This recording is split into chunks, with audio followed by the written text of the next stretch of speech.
Have you ever wondered if it's possible to live in sync with your cycle? Do you struggle with a negative mindset around your period? Are you wondering if it's possible to be feminist and anti-birth control? We're going to explore these questions and so much more in the Managing Your Fertility podcast, because this is about helping you live a whole and full life. I'm your host and guide, Bridget joining you in this journey of exploration related to women's healthcare, feminism, and fertility awareness. Are you ready? Let's get started. Hi, Sarah. Welcome to the show. I'm so excited to get into today's topic with you. Oh, I am so excited to talk with you too, Bridget. Thank you so much. So before we get started, I'm going to do introductions here for our listeners. We are joined by Sarah Bartel, who helps married Catholics grow closer to God and closer to their beloved at canafeast.com. A moral theologian and mom of 5, she and her husband of 20 years created the Cana Feast virtual marriage ministry to help bring the benefits of marriage retreats to more couples. She co-edited a catechism of marriage and family life for CUA Press, and she hikes, reads Jane Austen, and has adventures with her family in the Seattle area. Sarah, it is a joy to have you on. I'm really excited to just get into all the work that you are doing, you and your husband, and your passion for NFP. So can you just jump in and tell us a bit more about your story and where this passion comes from for helping couples live holy, thriving marriages? Oh, absolutely. I studied the theology of marriage and family at the Catholic University of America and just really was captivated by this amazing, beautiful vision in our Catholic faith of the dignity of women, of the feminine genius, of the theology of the body, and oh, what a treasure, like a buried treasure oftentimes. But reading the documents of John Paul II is just so inspiring. And even when Nathan and I were engaged here in Washington State and before we got married and moved over to Washington, D.C. for graduate studies, we knew we wanted to live a Catholic marriage in all of its authenticity. So we studied natural family planning, took an NFP course, and from day one of our marriage, lived it that way, embracing the teachings, and found so much freedom and joy in that. But here's the funny thing. So a couple years into our marriage, we've gone through grad school for a few years. We had 2 little girls in our home at the time. We hit a patch in our marriage where the stresses of life really, they really brought us down. We had financial struggles. We were just stressed, depression, things like that, all really robbed us of our joy. And when we went on a marriage enrichment retreat that was based in theology of the body, something really beautiful happened. The teachings that I had studied that we both knew academically, at an intellectual level, we found ways to integrate them at a whole new level emotionally and in practical ways in our day-to-day life. So having that sort of head to heart conversion really inspired us to want to help other couples to do the same. Because here's something we saw, even among faithful Catholic couples who were living a theology of the body lifestyle in terms of using natural family planning, or at least not using birth control, a lot of them are still struggling in their emotional connection. So we really made it a mission to help couples find more joy in their marriage. And we really have a heart for marriage preparation as well, and have been doing both those ministries for about 10 years now in person. And then took it to the virtual world, to the internet, about 2 years ago, when we saw a great need for couples who wanted to go deeper in renewing their marriage, but weren't able to get away for a whole weekend, for a weekend retreat. So we wanted to bring them the benefits in their own home. Virtually. And it was fun because we did this a year before the pandemic. So we thought we were all high tech and cool, getting a Zoom account and figuring that out and whatnot, not knowing that the whole world was going to be on Zoom a year later. But it was all in God's perfect timing. This is so great. I love that comment with Zoom, where I think for many of us, it was like, Zoom, what the heck? Why would I use Zoom? And Right. now it's like where we live. Yes. so much of the time. But it's so beautiful because really, I think just the gift of COVID, which I know can be so challenging to say, but this opportunity for online collaboration, I mean, more and more people have gotten so much more comfortable with doing things online, realizing the benefits, recognizing, hey, sometimes my season in life, I can't do a full weekend retreat away, but if I can do something online with my spouse and connect, it's better. It's so much better than having nothing, which I think oftentimes it was in person or nothing. And just that you're filling this space and this need for so many couples. I know, I mean, this is something that my husband and I are looking at with the different programs that you offer, because we're like, okay, with one baby, another on the way, like we need different options where we can do it in our living room, because we need to be able to keep working on these skills. What you talked about, outside of NFP, there's, the emotional connection, communication, so many Mhm. different arenas that oftentimes if we're not intentionally hearing about it or pursuing it or having, some type of formation through our church, we forget that it's super important. And so I think it's just so beautiful that out of your own story, you saw this need and you were bold enough to jump in and do something with it and create something. So tell us a bit more about Cana Feast, its mission, and what you offer for couples. So those listening are like, I need this right now. Yes. So what we're offering right now are monthly virtual retreats. So we address a different topic each month in an audio, in a video that you watch in your living room or wherever you set up. We give you directions for how to make your space more retreat-like, because that's what's so nice about going to like an archdiocesan retreat center. You're setting a place apart where there's a nice environment. But we coach couples how to make their environment nice and set aside the time one evening and watch the video together and then go through the reflection questions. And that's really where a lot of the aha moments and renewed connection happen. We have one of our members talk about how they just had a beautiful experience on their couch, renewing their marriage, snuggled up arm in arm, looking at that month's theme, looking over their memories of that theme. It happened to be forgiveness that month that she was writing us about. And just looking at how, God has brought them in their personal marriage story through so many ups and downs to where they are today, and just, renewing their hope and vision for the future as well. So we're really blessed to be able to do that. We have members from around the world who have joined us from South Africa, Hong Kong, Lebanon, the UK. It's really a case of where God took our dreams and expanded them way beyond what we ever would have originally imagined. We were literally putting on retreats in our home parish and trying to recruit friends and parishioners to, come on, you can do it. You can get away for a weekend. Come to the parish hall. We've got catering set up. This will be so great for you.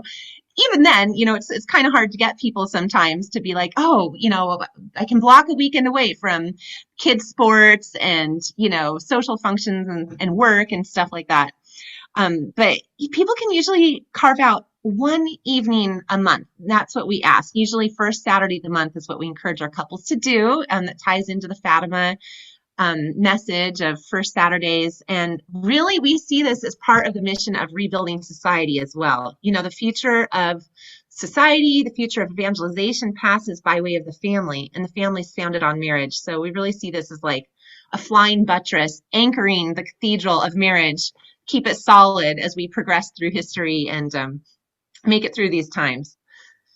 That was This kind is of a long so answer. awesome. No, this is a great answer. I'm so excited just hearing this. I'm thinking like, well, our date nights are on Saturdays. Like we should totally do this on the first Saturday of the month. Yes. This would be great because I think, just that intentionality, we, as much as you can be involved in parish life and different ministries, or you're praying together, just, whatever that arena looks like in your life and how we're integrated beings. It's a part of everything else. It bleeds into other areas, and like that beauty and the foundation of having our faith and that intentionality around our marriage just sets us up for success and having thriving marriages, which is huge. So this is just so beautiful that you guys are doing this. I'm so excited. And another passion of yours is in the space of fertility awareness and natural family planning. So, you have a passion for body literacy, teaching women at younger ages about how their bodies work. So let's start there before we get into the context of NFP and marriage. Why do you find that women need this information sooner than engagement, or when they're married and they're going, wait, what is this? Yeah, well, I'll tell you, I'll answer that, but I just want to backtrack just one step because we have a free, if anyone wants to sample, what it's like to do one of these mini retreat date nights at home. We have a free one available. We had a really good response to our communication skills retreat that we did for our members. So we've actually made that free for anyone who wants to check it out. So maybe if there's a way we can put that in show notes or Oh, if people, absolutely. Happy to great, include it. awesome. Yes. Yeah, so if they come to our website, canafeast.com, we'll have a button on there where they can get that freebie. So they can have a date night on us.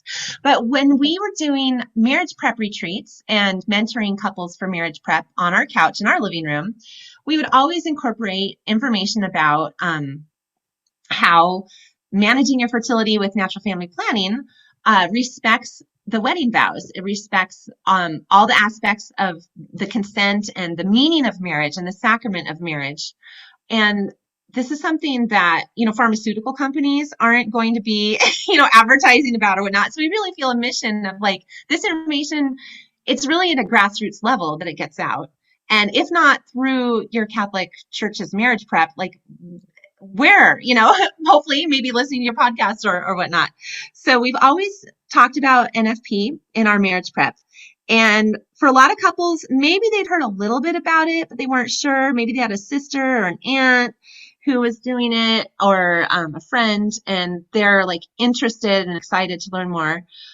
For other people, this is such a revolution in thinking about sex and fertility that we just really saw, especially in our retreats, that it's kind of late at this point for some people to be thinking about this now when they're just about to get married. And that really, if they had had exposure to body literacy maybe 10 years earlier when they were 16, maybe right before their doctor put them on a prescription for the birth control pill for heavy periods and cramping, maybe that would have been a good time, right? to learn, how the body works in terms of fertility and how you can read your body's fertility signs and use that information for your overall health, as well as how to time intercourse to avoid or achieve pregnancy.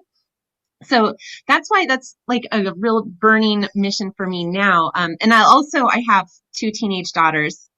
I've been giving talks about NFP on my own, sort of separate from the marriage ministry that Nathan and I've done. I've done these talks at parishes and conferences, and I used to have a local Catholic radio show here in the Seattle area. Always trying to promote this message of, guess what? Natural family planning exists. It works. It's wonderful. It respects the dignity of your body, and of the vows. But really, like with my own teenage daughters, as they are getting older, I'm like, okay, now how do I really sit down and teach them this? So I've actually found several different awesome programs, that are like mother-daughter programs or group learning programs for teens to learn natural family planning. And it's been something I've been trying to promote in my own diocese for the last several years, to try to get one of these programs implemented, Teen Star, which you probably have heard of. Mm-hmm. And I had this goal of trying to find 3 sites in our archdiocese that would start it. And I'm really excited because our own parish is now about to launch a Teen Star program this fall. And I heard that one other parish in the greater Seattle area is doing it in Spanish. So that just leaves me one more, to try to plant it. And then hopefully from there it'll spread organically. But then I did find a program, a mother-daughter program to do in an online course format with my own teens. So we've begun doing that. And I've just talked to lots of other moms too, who really want to do something with their daughters, but they're just not sure how to go about, like, how to communicate this in a way that's not squeamish and awkward for all involved. That's super real. I mean, that is the thing that I hear the most, is just like, okay, what's available so that I can talk about this, so that it's not an uncomfortable conversation where we're sitting and we're going, okay, well, we're going to have this conversation. And I think the beauty of these different programs coming up, I mean, it's so awesome that you're having Teen Star, in 3 different locations to be able to start that, one being your own parish, because I think these programs are really to help offset some of that discomfort you might feel, or like, where the heck do I start as a parent? And your point about starting earlier than that time of engagement is so true and so necessary.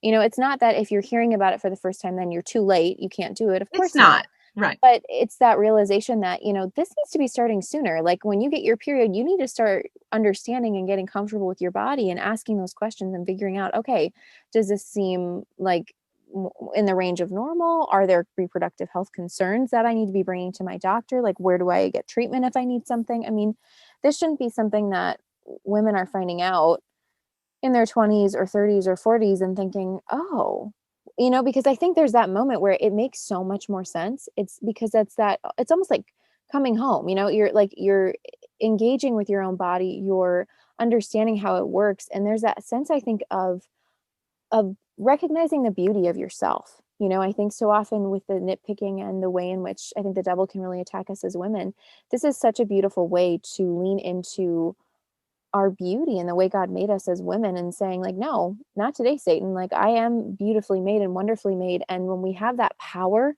of the data of our body, it just reaffirms for us that I am good and my body's good, my period's good, and it's awesome.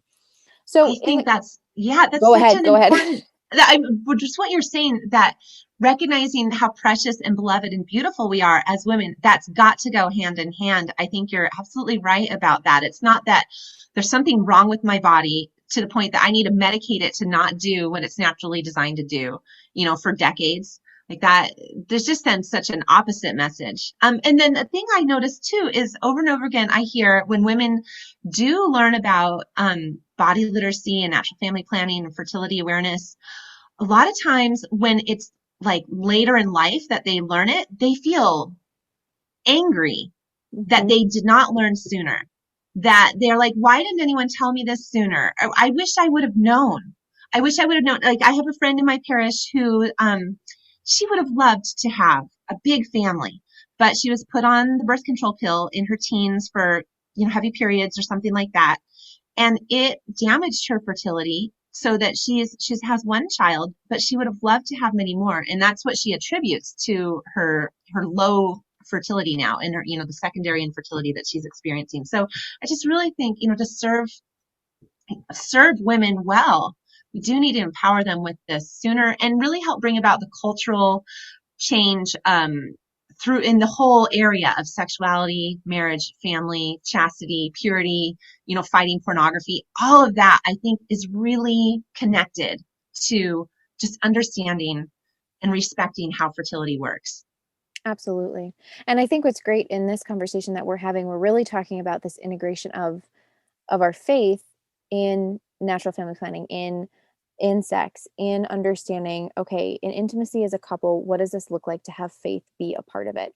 And does it, I think, oftentimes I think when we hear that, we're thinking, okay, that sounds super weird because we have been so conditioned culturally that, it's either purity culture or it's like erotica culture. And it's like, okay, well, these extremes don't work. That's not the truth of who we are and what we need to be living out. And to come, in this, it's almost like coming in the middle, not in a sense of relativism, but realizing like, okay, there's something to be said for the messages from both of desiring pleasure with your spouse, but also desiring that respect and the beauty of children and saying, okay, what does that look like to merge those together, that these don't live in opposition, that it's not awkward. And so to get into the weeds and the nuances of natural family planning with you and just the work that you're doing with married couples, what does it look like for couples to incorporate prayer into sex and on a Mm-hmm. tangible level? Because that was something I remember first hearing. I can't remember if it was on Formed or through another Catholic couple. And I was thinking, what? Like, what does that even mean? That is so weird, but because as an engaged person, it was like, I have not, as much as you can soak in the information of the church, I think there's so much more work to be done in the space of fertility awareness and talking about sex. And it was foreign to me. And it was like, okay, I'm a cradle Catholic and like, I've had my reversion and I'm working on my faith. And like, this is the most uncomfortable idea to have faith and prayer be a part of this space in my life as a married woman. Well, and especially as women, in order to really enjoy sex, we need to get into an erotic frame of mind. And usually you separate that from your like prayerful in church frame of mind, but we are so connected. God It's is true. love, and sex is the incarnation of love in our marriage. It's created by God and it's so holy. We're on sacred ground. Think of this. Um, in the Jewish wedding rite, the canopy under which a Jewish couple gets married, that represents the temple. So the joining of husband and wife, of bride and groom, it is a sacred thing that, it's like it's a window into God joining his humanity with his divinity with our humanity, in this embrace that happens in the incarnation and in the whole passion, death, and resurrection of Jesus, how he transforms us as he weds himself to us. I mean, truly, the total bodily self-giving of the marriage bed, it is connected with Jesus' bodily self-giving on the cross. It's an outpouring of self and is very holy. So praying, using your words out loud to give praise and thanks to God for the gift of your spouse, for how handsome or beautiful they are, asking God to bless your love, asking God to help you show your husband or show your wife how much you love them through what you're doing with your bodies. That's perfectly appropriate. True, you're probably not going to hear a homily about that.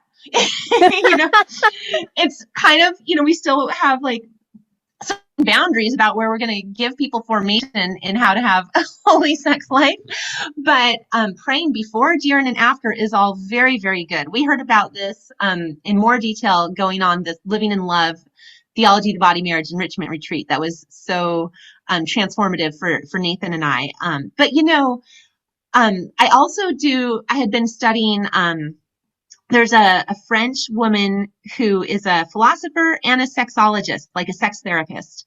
And I speak French. I spent a year in Paris when I was in college and taught French for many years. And so it was really fun to discover her because she's formed by the philosophy of John Paul II as well, but also has this clinical training and a practice as a sex therapist. And on her blog and her information, she was talking about how speaking out loud during the act of intercourse is really powerful for helping women, especially, engage their minds and their imaginations in what they're doing. It makes it much more pleasurable.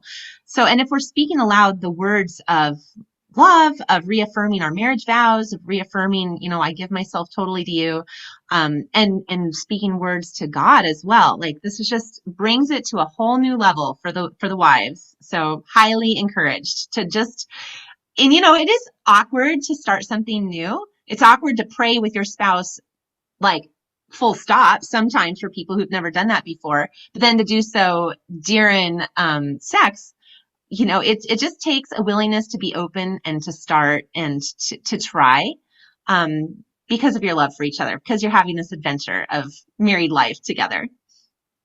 I think it's so beautiful because it's opening up this space of vulnerability that you want in marriage. We see it, I think, in the movies, or we hear in music. Sometimes it's alluded to, this idea of like vulnerability and openness and totally loving this person and heart on your sleeve, and to be in this space where it's actually living that out, and it's not in this, bump and grind in the club kind of experience, but actually like with your spouse, like in the act of sex together, and vocalizing that and talking about it. I mean, that's so much more powerful, and that's also so much more vulnerable than these pretenses that we often hear about, with music or with movies, and it's getting at it, but it's just not quite there. And so I think to hear this, if there's that moment you're like, what the heck, what? It's like, what is that? Like, to ask those questions of yourself, like, why am I holding back? What's going on? And it's okay to grow in that space and to grow in that intimacy together, especially emotionally. And I know you guys, talk extensively on that and just the emotional aspects. So, benefits of, I think, good communication and emotional intimacy that are necessary for great sex. Can you speak into that a little bit more, and just the work that you guys are doing around that too? And just from your own wisdom and experience here in the space. Yeah, well, we know, I mean, this is what sexologists tell us, that your sex life is nothing but a barometer for your overall life of a relationship as a couple. It's going to be as good as your communication throughout the whole rest of your day, your emotional connection throughout the whole rest of your week with each other is. So it really, I mean, our personhood, it's so integrated, body, soul, emotions, all of that is so connected. So of course, being able to speak with each other well, positively, to really connect well throughout the day is going to translate into a really beautiful experience of the marital embrace as husband and wife. When when you're able to make time for that as well, which we encourage couples to make a priority. I think a lot of times we are not aware of how much we're formed by cultural attitudes about sex.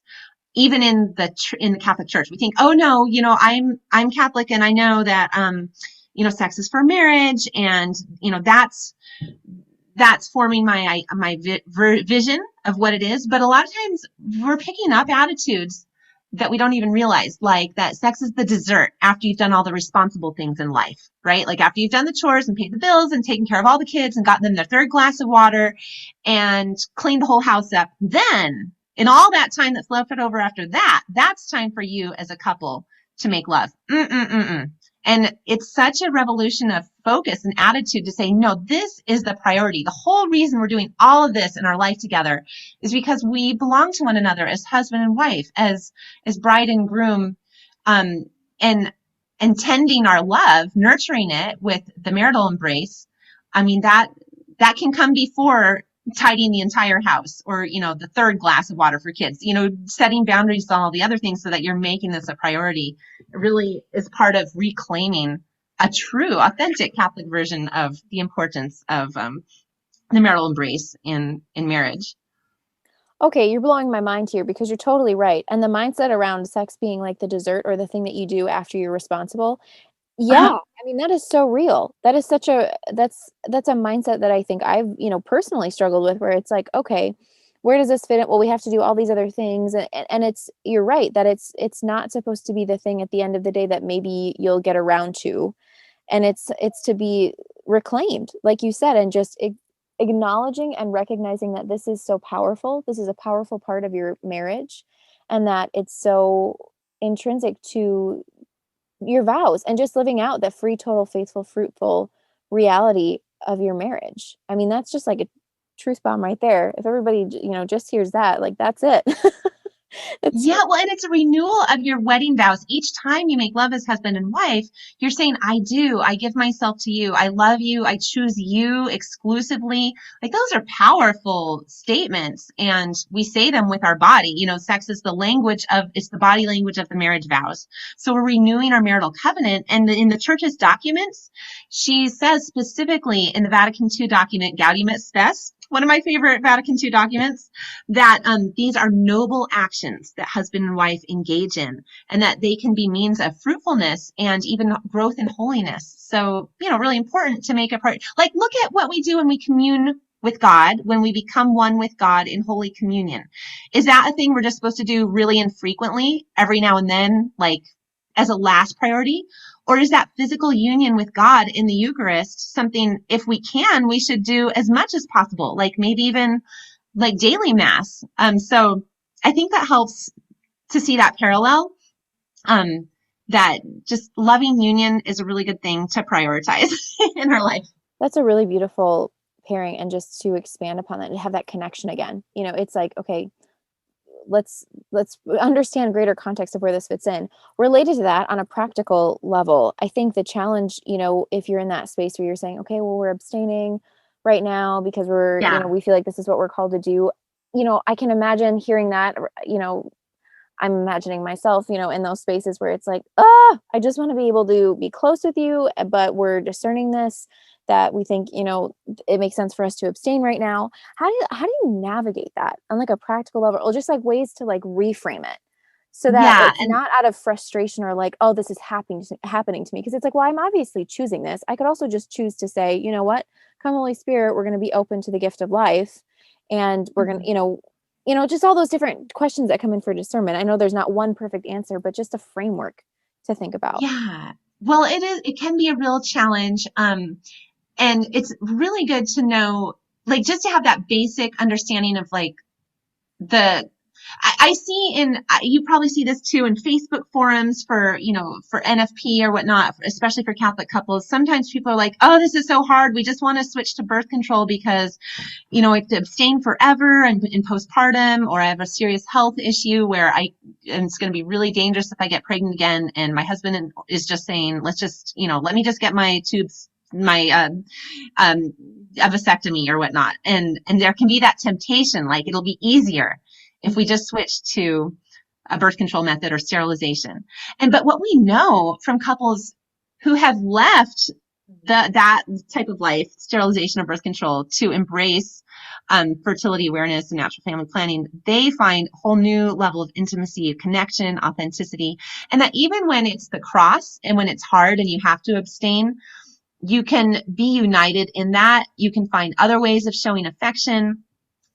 This is where, I mean, we recommend couple prayer for everybody, every married couple. We really think you should be praying together, morning and night, but especially in these seasons where you both have to sacrifice by abstaining, even for a prolonged season, leaning into couple prayer can help you find a deep intimacy, which, you spell that out and it's into me, see into me. If you can see into your spouse's heart through hearing them pray out loud from their heart to God and letting them see into you by letting them hear your petitions, your praise, your, what you're asking God for help for, that can bond you in an internal way, that can help through those seasons. But there's also, other help as well in different methods. You can look and consult with another NFP teacher from a different method. I know if you work with the Pope Paul VI Institute or providers who are trained by them, there are tests you can get to make sure the ovulation is passed. You can get a blood test to make sure that you have definitely already passed ovulation, and then you can use that third phase of your cycle with confidence to, to unite in sex. And so it's really just being able to reach out for help to God in prayer and also to those around you, maybe other couples who have been through a season like that, or a provider who is trained, or an NFP teacher who can help you walk through that and help you identify, those tricky seasons of using NFP, like postpartum, and breastfeeding, or needing to abstain very seriously because of a difficult health situation. I just encourage people to have hope and look for help, that it'll be there if you look for it, and just trust and keep taking steps. That's a really good point, that if you have that hope and you look for it, you are going to find it if that's what you're looking for.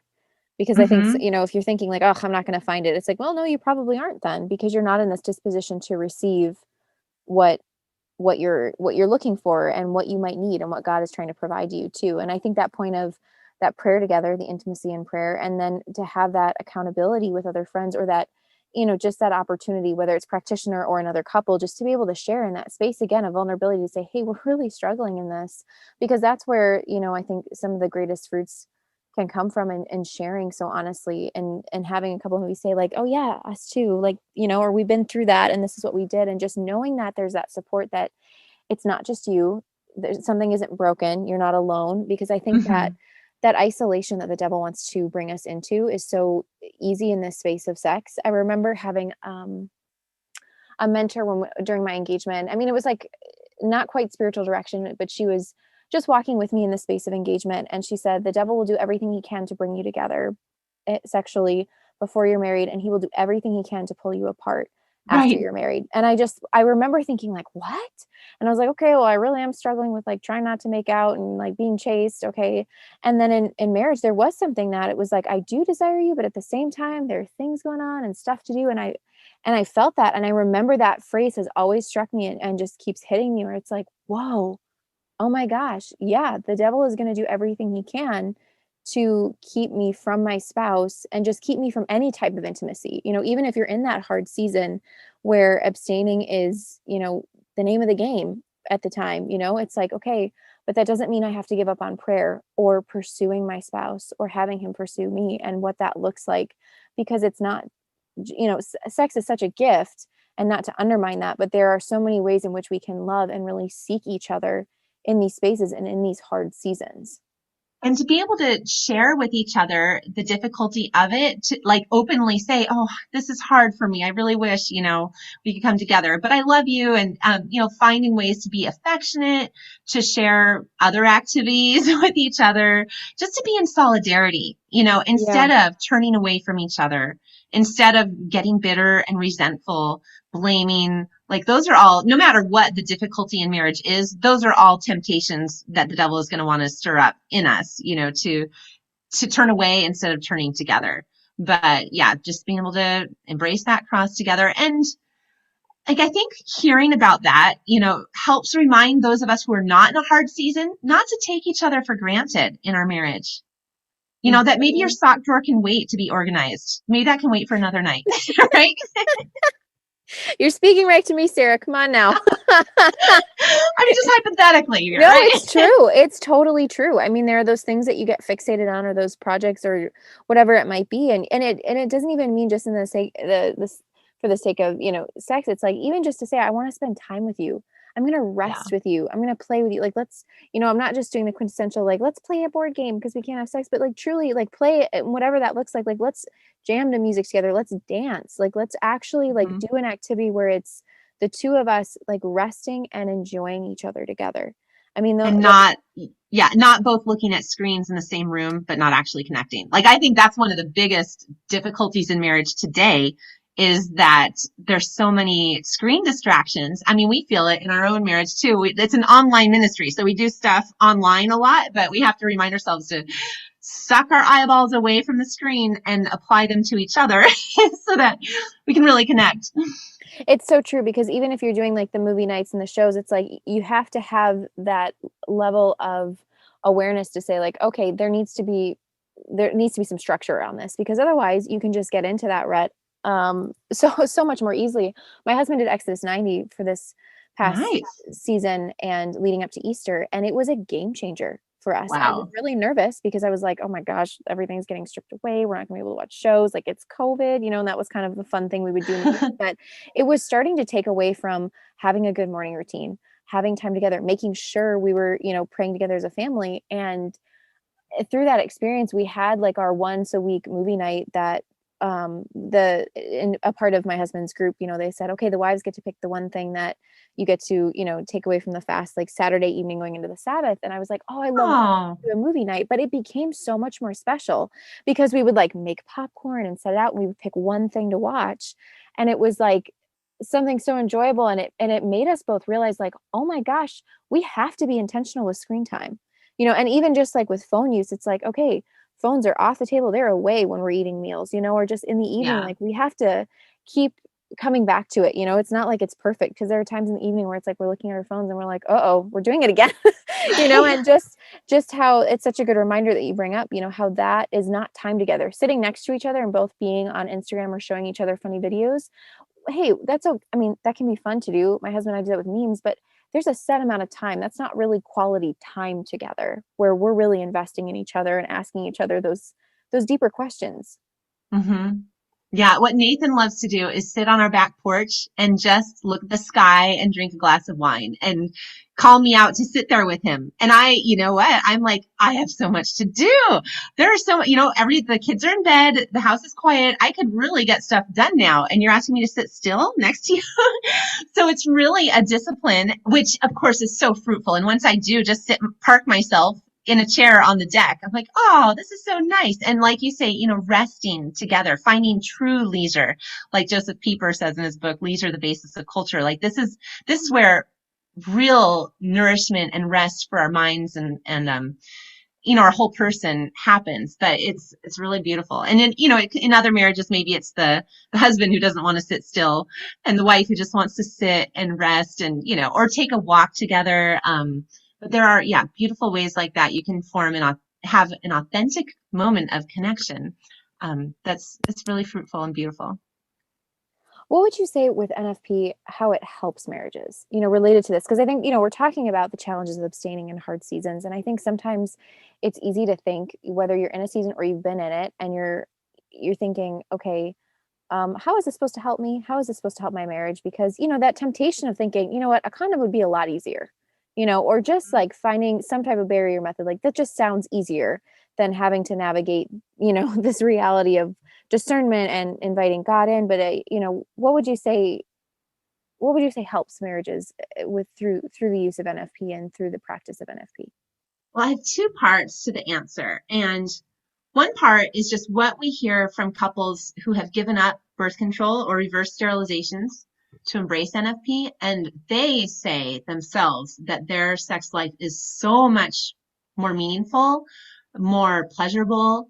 They feel God's presence there. They feel more connected to each other, and they feel like they're not using each other or taking each other for granted. I think a lot of times wives too can feel that, like they're just maybe being used or taken for granted.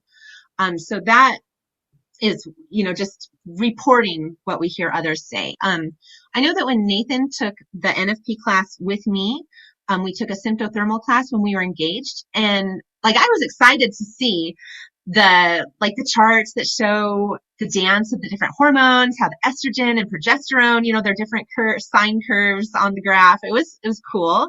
But he said for him as a man to see that, he got this whole new level of insight into what it means to like live as a woman in this monthly cycle, that there's, rhythms to our regular life as like rhythm to our week and our year and whatnot. But he didn't realize before then like how much of a rhythmic cycle a woman's body goes through. So he says it just gave him this whole new appreciation for me as a woman. And I mean, I definitely felt beloved, cherished, seen, special in a whole new way because of that.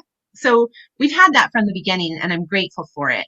But I think that is a way that NFP helps marriages, because there's more of a sense of cherishing, I think, that can happen.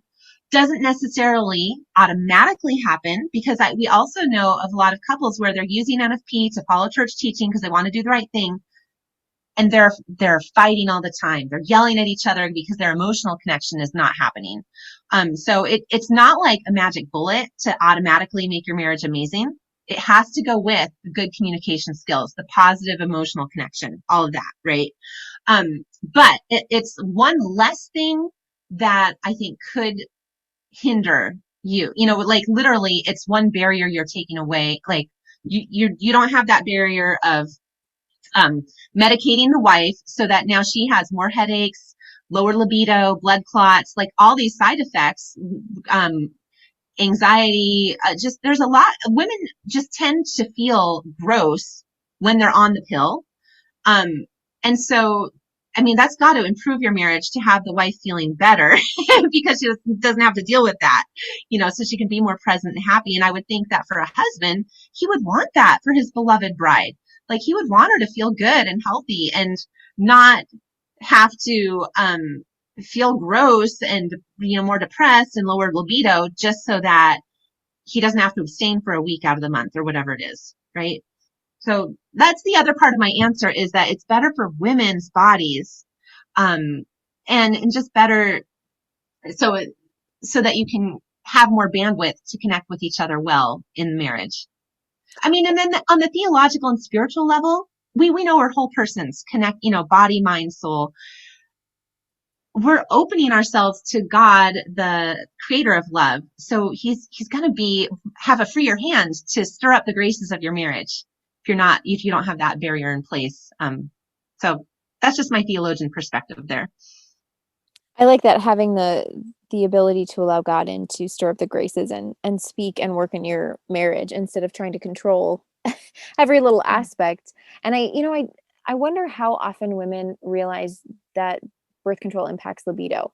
I mean, I think that's something that, when you're watching a commercial and a woman's, walking through her office and looking empowered, and then there's like all the side effects that are quickly talked about, and we talk about, or hear talked about that with hormonal birth control, it can be causing anxiety or depression, but like the libido aspect in the context of, especially in the context of marriage, it's like, wait, hold up, that's real. And it is. I mean, it's scientifically proven. And if you can Google it and find that it negatively impacts libido, I mean, that is like horrible, especially when you're hoping that the whole idea of being on it is, okay, it's going to help with family planning, it's going to help us to have sex more. It's like, well, you're not going to be into sex more. It's literally going to make it feel horrible because you're not going to feel good. And just how backwards it is to turn off women's bodies, and to, it's like pulling us away from our spouse even more than we want to be. And I think Yeah. that's that irony, it's like you think NFP pulls you away because you have to abstain. It's like, no, it challenges you to grow in virtue and to choose to move towards each other instead of away. It's not, taking a medication and actively removing you from your spouse, like hormonally, physiologically. Yeah, the nurse practitioner who gave the NFP intro talk at our marriage prep retreat that we would lead for couples in our archdiocese for several years. She finally moved away, and so we're really sad to lose her. But she gave a really beautiful presentation in which she shared a study that she'd found that shows that couples using natural family planning actually have sex one more instance per month than the birth control couples. So it really does, draw you together more. Maybe the timing is a little different, but there's more union happening. And I think too, just having to decide together to communicate with each other month by month, like what is our intention? Do we want to abstain? Do we want to, are we in a place where we can welcome another child? Like that's just going to be another prompt to have a meaningful, good discussion. And if it's like, oh, I'm feeling a little overwhelmed right now, I don't think this is a good time to invite a new baby into our family, then let's look at, well, what's going on? Is it our health that we need to tend? Is it that our kids are out of control and we need to work on discipline? Is it we need to organize our time or our finances better or what? You can really address like, how is your marriage and your family thriving or not thriving? And, let's be proactive and intentional about tackling those things together. Or sensitive and respectful about like, okay, this is a season where we just really need to do a lot of self-care as a couple or respect your health and abstain. And it's a mutual decision. So I think just being a prompt to foster those kinds of communication and meaningful discussions, that can be a gift of natural family planning.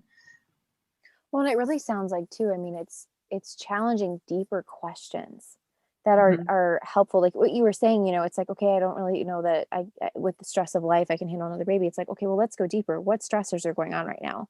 And then it's, to going deeper into that, like, okay, well, do we need to strategize differently? Do we need to, if like you said, like, okay, if kids are out of control or wild, right? And like, okay, well, do we need to create a different schedule altogether as a family to bring in more peace and to eliminate some of Mm-hmm. this chaos? Just actually getting at the root of what's going on, or the fears or the overwhelm and the emotions around it.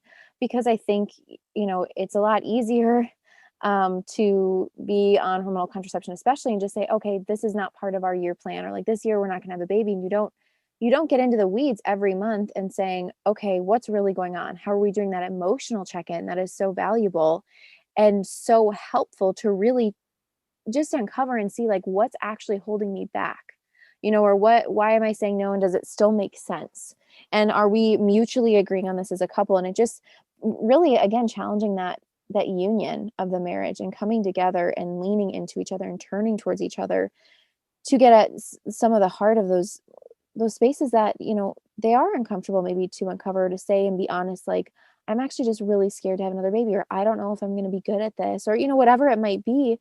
To that, this is a space where you can be honest, and you should be able to be honest with your spouse, and to grow in that intimacy and that emotional connection like we've been talking about.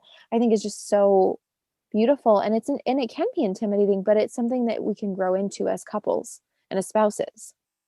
Well, and I think you've hit on it a couple times too. Like it's really a tension between trust and control. And I think that ever since the fall of Eve, where Adam let her down, we women have been challenged to trust the men in our lives, to trust that we're going to be okay, that we're going to be taken care of, that God's going to take care of us. I think that's the temptation that makes birth control so attractive. It offers us this false illusion of control that will protect us, that will be okay if we have that control. And I think being able to be vulnerable and trust in God, trust in your husband to be with you step by step through the ups and downs of fertility, through the process of having another baby and caring for that baby, and raising the child. I think that that's a whole different type of, it's a whole different way of living in trust, where we feel like, okay, we can surrender control because we know ultimately that we're going to be okay, that we can trust God, we can trust our spouse, we can trust our bodies and our fertility. Yeah.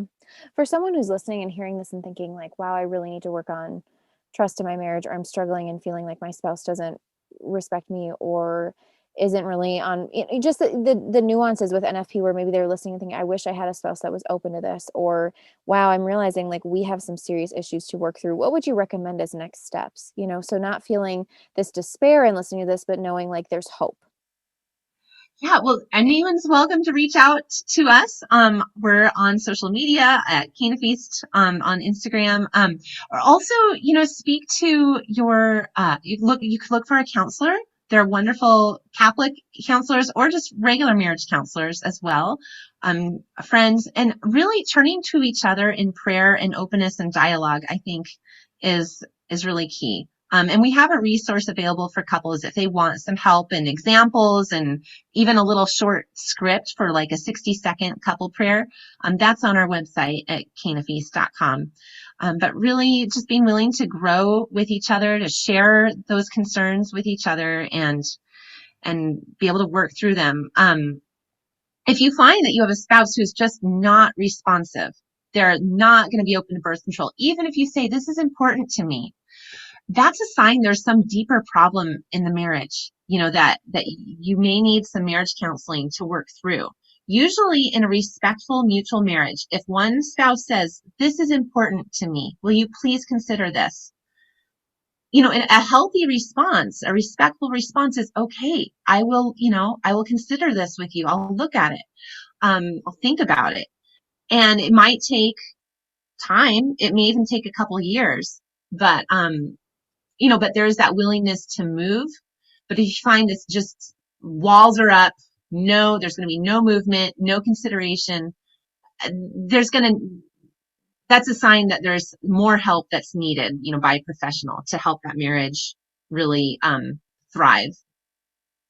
These are great practical tips. I'm glad you're mentioning these and just giving some specific examples, because I can imagine people listening to this thinking like, okay, well, what about where, just what you're saying, the response doesn't seem to be respectful or open, or we're struggling in navigating, where to even start with emotional intimacy, and just to have these tangible ways to say, okay, check out the programming that Sarah and her husband Nathan have available with Cana Feast, talk to friends if that's where you need to go, start praying together, work with a counselor, that there are tangible ways to improve your marriage, to work through wounds and hurts and struggles, and that it's not something you have to stay stuck in. Yeah, and sometimes it can be one spouse working on the marriage, even if the other's not really putting anything into it.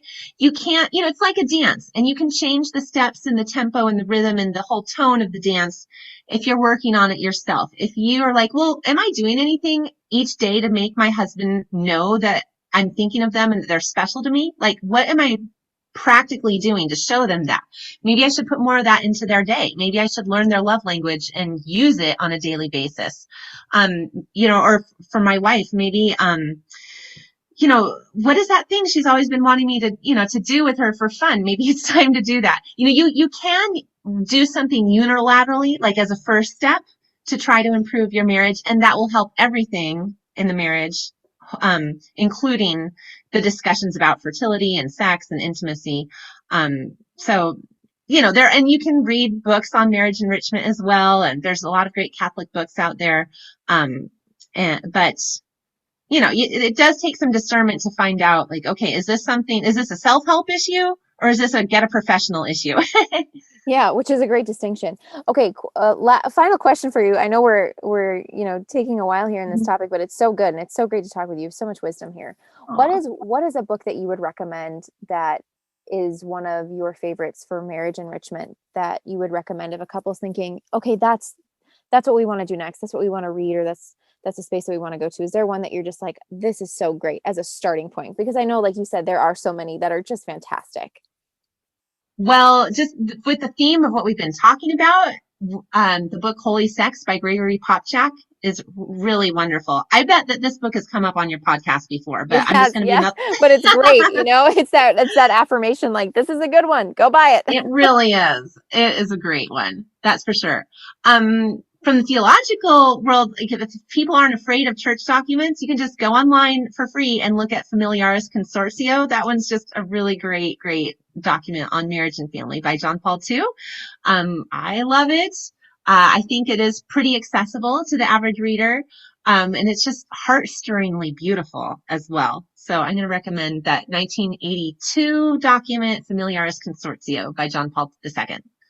Awesome. Sarah, thank you so much for being on today, sharing about your ministry and the work that you're doing with Nathan, and just for being so honest and authentic in this space and talking about natural family planning and what it looks like in incorporating faith life into the reality that, we live in as human beings, and just understanding, okay, what does this look like to live out a beautiful and holy marriage, and how do we do that as couples to have these thriving marriages?